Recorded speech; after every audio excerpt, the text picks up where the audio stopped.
Ciudad de Buenos Aires. Te vamos a explicar por dónde sí y por dónde no, pues va a estar Cortes, claro. cortada a la mitad la Ciudad de Buenos Aires, por lo menos hasta la 1, 2 de la tarde que termine este evento. Esa seguramente va a ser una de las que va a estar ahí Claro que sí. conmigo y no le va a importar el frío ni nada y que ya debe estar preparada y un poquito ansiosa porque todos, a pesar de que ya corrimos un montón de carreras, siempre nos agarra esa adrenalina antes de una competencia. Le vamos a contar cómo se prepara y que nos explique un poco también lo que está pasando en el mundo, como todos los fines de semana. Inés Capdevila, ¿cómo te va? Buen día. Buen día, Tucu. Buen día, Ale. ¿Cómo andan ahí? Muy bien. ¿Y vos? Ya arrancamos con los 3 litros, 4 litros de agua. A ver ahí si me escuchás bien. Si estás con los 3, 4 litros de agua, si estás con las pastas, todos los días de mi vida estoy con los 3 litros de agua. Digamos, tengo una preparación constante para el maratón. Muy bien, bueno, perfecto. ¿Lista para mañana? Sí, no estoy lista para el frío, pero estoy lista para correr. Lo bueno es que no va a haber tanto viento, ¿viste? Si el frío con el viento es la peor combinación cuando uno va corriendo, te toca te toca ir por Libertador o por Figueroa Alcorta en contra con el viento. No te escucho absolutamente nada. A ver si ahí me escuchás. Hola, hola. Si no, a ver, ¿no se escucha nada? Ahí va. Ahí estamos. Ahí te escucho. Bueno, a ver, ahí está. Bueno, nos vamos a meter en lo nuestro, Ine. La campaña ya está absolutamente lanzada en los Estados Unidos. Finalmente ya están los 2 candidatos definidos, ¿no? 2 candidatos definidos, 2 partidos en pugna por la presidencia de Estados Unidos. Kamala Harris fue coronada el jueves pasado como la candidata presidencial, un escenario que hace un año era, ni siquiera hace un año, hace un mes y medio era absolutamente improbable, luego de que Joe Biden decidiera, hackeado por las encuestas, bajarse de la candidatura. Le esperan a Kamala Harris 75 días en los que va a tratar de afianzar esta ventaja que empieza a sacarle a Donald Trump, pero que no parece suficiente para lograr llegar a la presidencia. ¿Por qué, Tucu? Porque la mayoría de los promedios de encuestas muestran una diferencia que va entre 1,5 puntos a 2 o 3 puntos.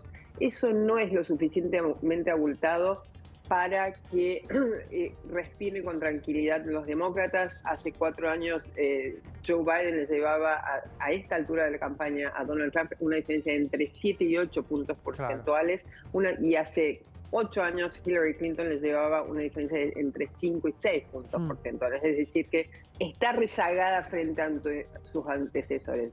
Kamala. La buena noticia para los demócratas es que se mostraron muy movilizados, muy entusiasmados con esta candidatura y con un optimismo bastante renovado frente a un Donald Trump que no logra hacer pie, no logra mostrarse cómodo frente a la candidatura de Kamala Harris. Y en ese punto, Ine, le expliquemos a la audiencia, en Estados Unidos es diferente acá, no es por el voto directo de la gente, sino es a un colegio electoral, porque pasó que podés tener más votos y aún así perder las elecciones. Totalmente, pasó 4 veces en la historia norteamericana que le pasó por última vez a Hillary Clinton, antes le había pasado a Al Gore en el 2000 frente a George W. Bush.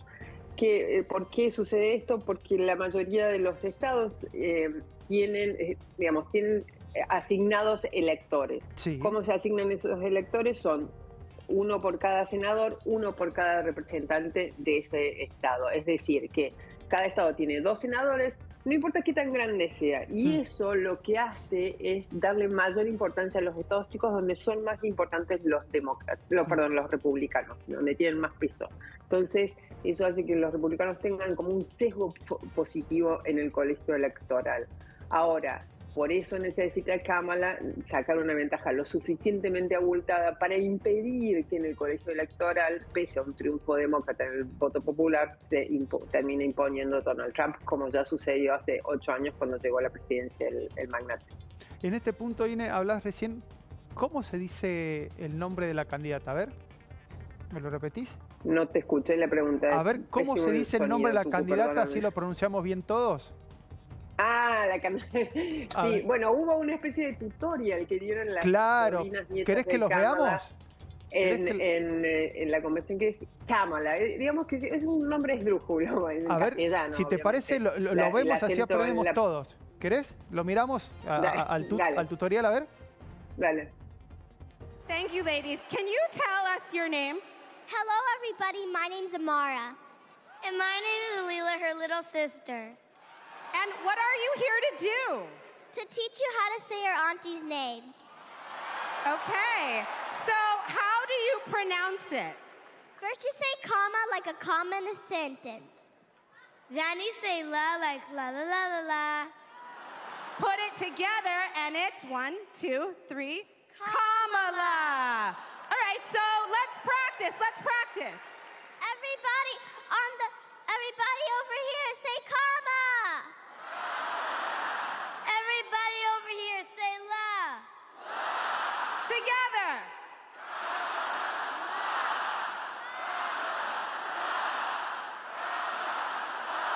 For president.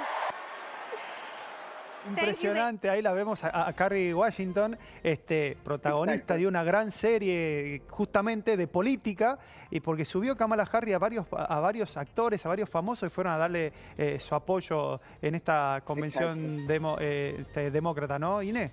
Estuvo lleno de celebrities, lleno de leyendas del Partido Demócrata, todos los expresidentes, las ex primeras damas, Nancy Pelosi, probablemente la persona más poderosa dentro del Partido Demócrata hoy y hace muchos años. Y lo que trató de mostrar el Partido Demócrata frente a un Partido Republicano que se muestra muy enojado todo el tiempo fue una especie de optimismo, una especie de alegría frente al futuro. Mirar al futuro y no al pasado es básicamente este mensaje que trata de incorporar Kamala Harris, con el que para movilizar a los demócratas y sobre todo, Tupu, tratar de atraer el voto de los independientes, que son los que van a decidir las elecciones, como en todos lados del mundo. Exactamente. Inés, nos vamos un ratito para Europa porque Ucrania está avanzando sobre Rusia. Hace unos meses hablábamos con vos, parecía que estaba estancado, parecía que Rusia volvía a avanzar y ahora hay una avanzada de Ucrania. ¿Qué es lo que está pasando en la región? Exacto, es una audacísima movida del presidente Zelensky y de sus Fuerzas Armadas que comenzó a principios de agosto, el 6 de agosto, sorprendió no solo a Rusia, sino al resto del mundo con una incursión armada de Ucrania en Rusia. Se revirtieron los papeles de lo que ocurrió el 22 de febrero el 24 de febrero del 22, Tuku. Las Fuerzas Armadas de Ucrania el 6 de febrero entraron en territorio ruso, en la región lindante con el noroeste ucraniano, Kursk, la región de Kursk, y allí tomaron progresivamente algo así como 1.000 kilómetros cuadrados. Wow. ¿Para qué lo hicieron? Porque esto implica para las Fuerzas Armadas ucranianas abrir un nuevo frente cuando todavía no han logrado estabilizar los frentes internos en su propio país. Básicamente porque acá la pone a Ucrania en una paridad de condiciones en caso de que haya un diálogo de paz y Ucrania busque recuperar el terreno que tomó Rusia, es decir, una moneda de cambio. Eso por un lado. Por el otro lado, la humillación que significa a un Putin que basa su poder interno en Rusia con la promesa de seguridad total para los rusos. Esto es una humillación bastante flagrante. Eso por un lado. Esta semana eso fue acompañado con otra audaz jugada por parte de las Fuerzas Armadas ucranianas, que fue llegar con drones, 45 drones que llegaron a 5 regiones rusas. Sobre todo llegaron 11 de ellos a Moscú. Los drones fueron derribados en una muestra de bastante poderío antiaéreo ruso, pero esto implica que va abriendo o va dejando en evidencia a Ucrania los puntos de vulnerabilidad rusa, lo que empieza a cambiar, por lo tanto, el escenario bélico. Claro, y en este punto, Inés, es todo esto que puede llevar adelante Ucrania es a raíz de la ayuda que está dando la OTAN por toda la tecnología, sobre todo, porque es una tecnología con la que no contaba Ucrania. Y esto, ¿cómo es tomado por Rusia? ¿Sigue amenazando a la OTAN y demás diciéndole dejen de enviarle material porque si no voy a ir con ustedes o algo? ¿O se calmó desde ese lugar Putin y no va más hacia la OTAN? No, Putin no se va a calmar, y sobre todo a la hora de responsabilizar a la OTAN, no solo por lo que está sucediendo hoy en el campo de bélico, Tuku, sino recordemos que Putin responsabiliza a la OTAN por la propia guerra. Él dice que se vio forzado a invadir Ucrania para detener el avance de la OTAN sobre Rusia.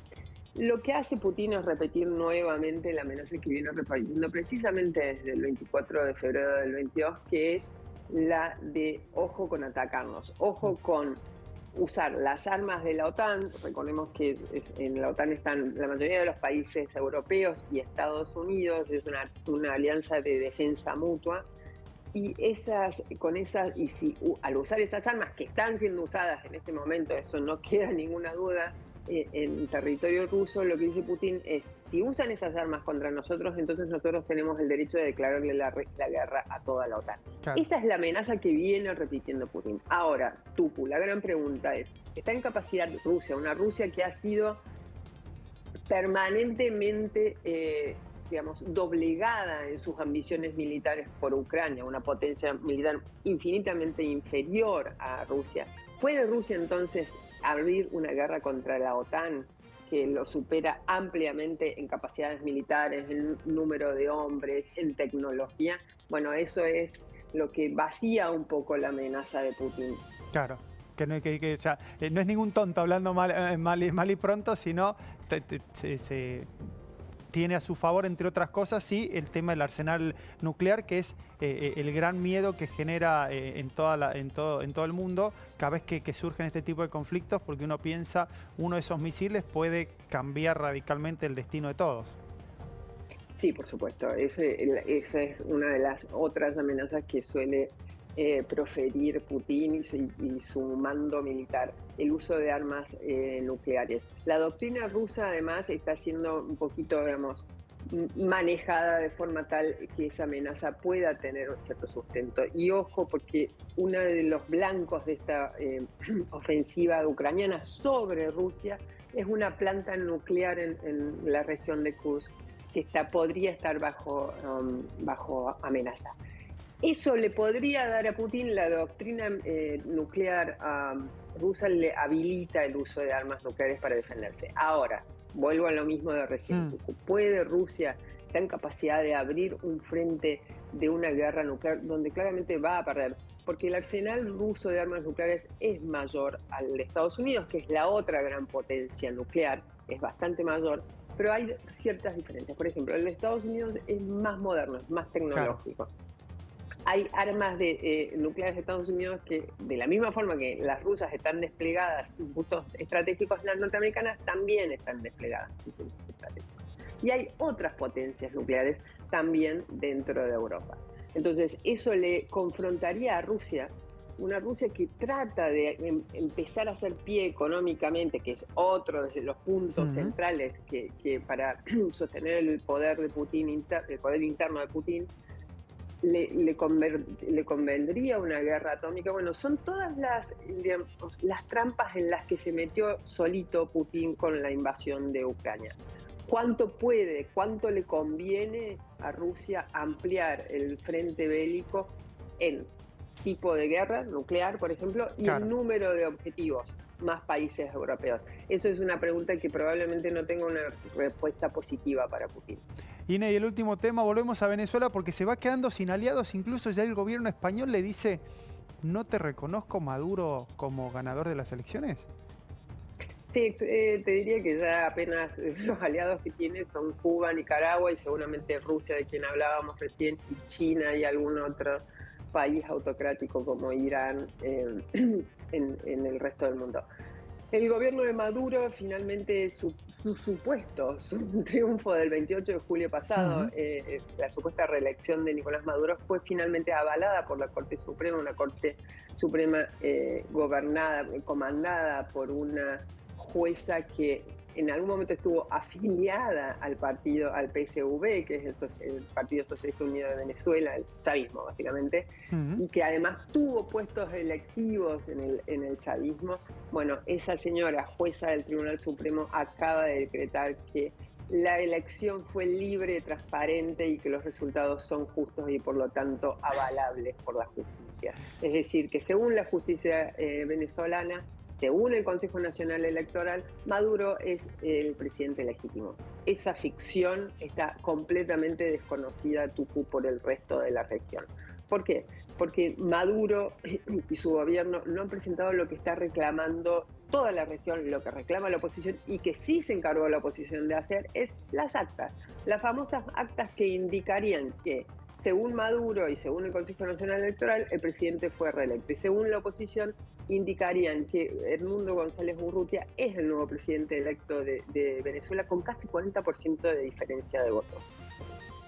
Claro, ahí está el tema. López Obrador es el único que por ahora no está o lo está sosteniendo dentro de lo que no son los países autocráticos que hablabas recién, ¿no? Nada, Tucu, perdón. Bueno, estamos con dificultad del audio. Hagamos una cosa. Sí, muchas dificultades. Nos reencontramos mañana, nos vemos mañana en carrera. Prepárate, voy a estar con una camarita ahí, así que si te cruzo, la mejor sonrisa, ¿eh? Te mando un beso grande. No creo que me cruce, pero va más rápido. Nos reencontramos, Cine. Muchas gracias, buen fin de semana. Muy buena carrera. Muchas gracias, lo mismo para vos también. Nos vamos a ir a la próxima pausa, pero antes de la próxima pausa te quería contar que llegó Foodit, la primera plataforma para cocinar, explorar y aprender. En Foodit vas a encontrar recetas probadas.